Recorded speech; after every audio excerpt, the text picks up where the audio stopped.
Welcome to my very first YouTube video. Hello everyone, my name is Ghislain Armstrong and I want to talk to you today about the restoration of my 2001 Trek 5900 Lance Armstrong Replica. I'm really excited about it. The way it came out way exceeded my expectation, and so I would really enjoy showing it to you. So stick around, see what it's all about, and let's go right into it. So this is my 2001 Trek 5900. I bought this bike in late 2000 as a 2001 model. I bought it brand new. And in the days, I paid the huge sum of $5,000 for it. As a matter of fact, there was no bike on the Trek catalog in 2001 that cost more than this one. This was as high-end as it gets. Now, if you were to open the 2001 catalog, which I still have a copy, the first thing that you would see was this bike. All around it were pictures of Lance Armstrong, and that's because this bike was supposed to be the exact replica of the bike that Lance Armstrong used to win the 2000 Tour de France.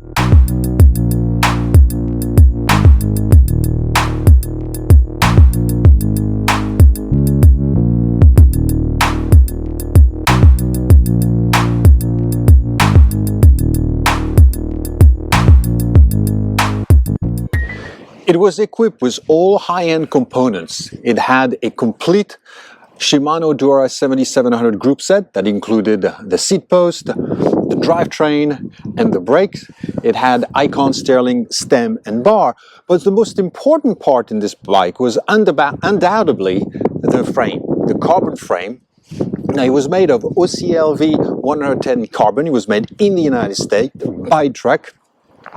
And this Trek claimed that this frame was the lightest and stiffest road bike frame in the world. Now, I didn't go around and check whether that claim was true or not, but one thing is for sure, even by today's standard, this bike is light. There is no doubt that when they made this bike, when they built this bike, they built it with the mountain stages of the Tour de France in mind.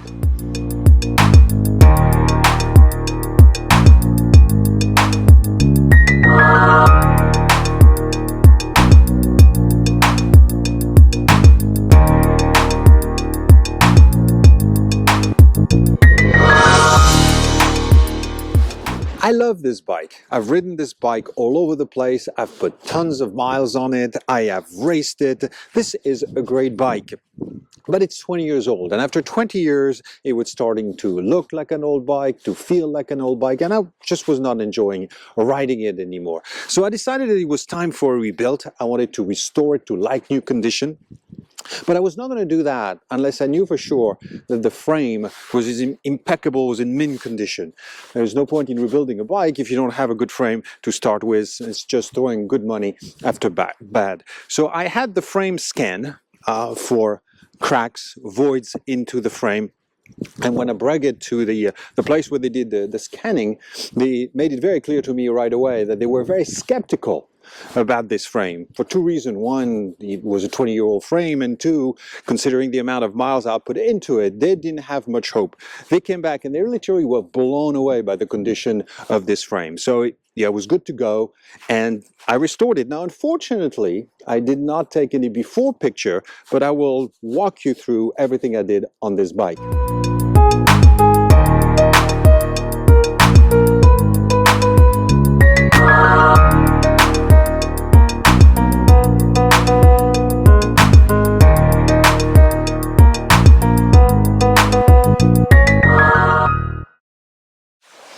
So what did my restoration consist of, and what exactly did I do to this bike?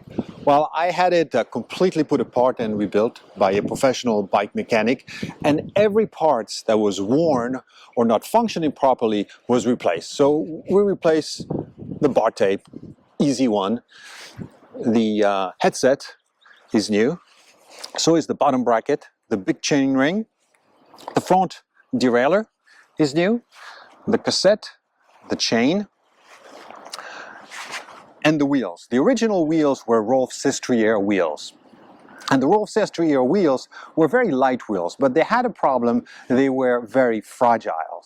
And after riding the wheel for 20 years, they were literally falling apart, making the bike unsafe to ride. So I wanted to get wheels that kept the original look, which was all alloy wheel pretty much at the time, and I decided to go with the Dura-Ace C24. Now I just want to say something about those wheels. They have really impressed me. I think they are a lot of wheel for the money. I'm not sponsored by Shimano, I make no money out of this, but I was very impressed by those wheels.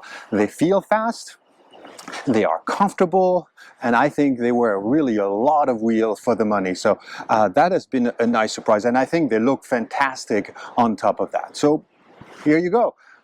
This is it. This is my restoration project. Let's go for a ride.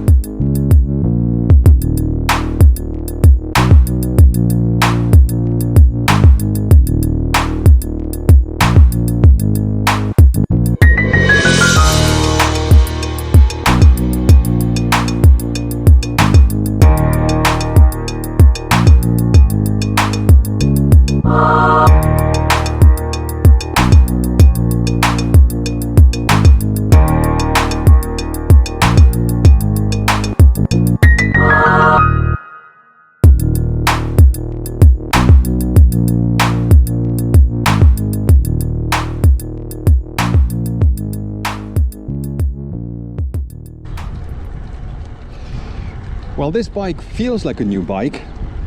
There's no rattle, no strange noise. Everything feels solid and tight. The gear shifts are super smooth. I can't remember the last time the gear shifts were that smooth.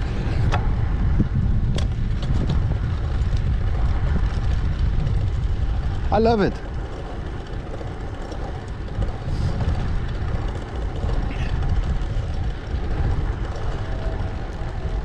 What a difference those wheels make. I had no idea that wheels could make that much of a difference. Makes it feel like a completely different bike.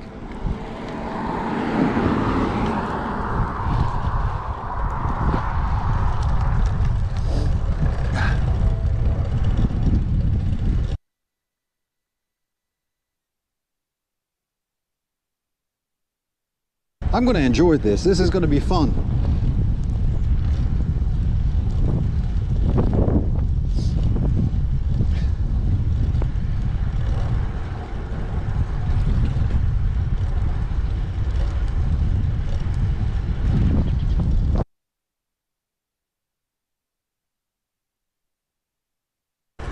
Well, this bike does not feel slow at all.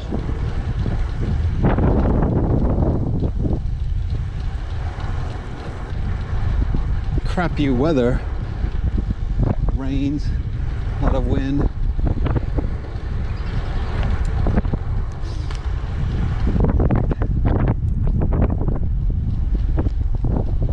So I'm very happy. I'm very pleased with the result. This bike rides incredibly smooth.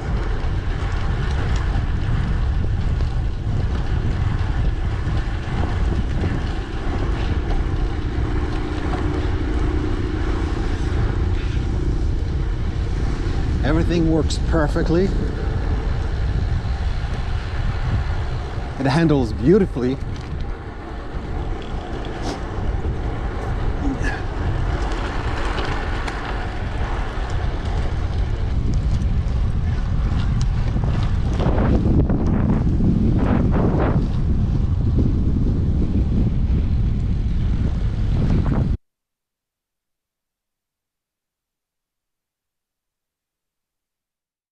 He's gone off after Pantani and Botero, and they've got nothing left. Well, look at that. Ulrich could not respond. He must have heard that attack coming. He must have felt it go by.